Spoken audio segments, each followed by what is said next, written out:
So in this video, I'm going to show you how to leave Canva theme.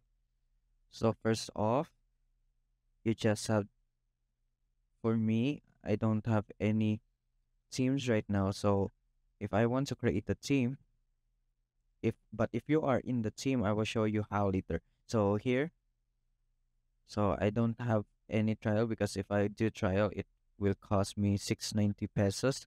So I just have to show you if you are in the team, you can have go to the settings, and once you see here team details, you can click that.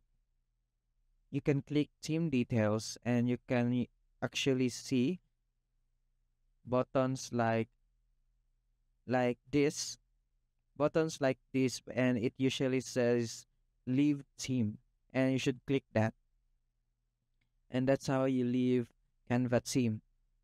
And also, if you are a team owner, example, if I have a people here, I can usually click them and usually remove them in the team.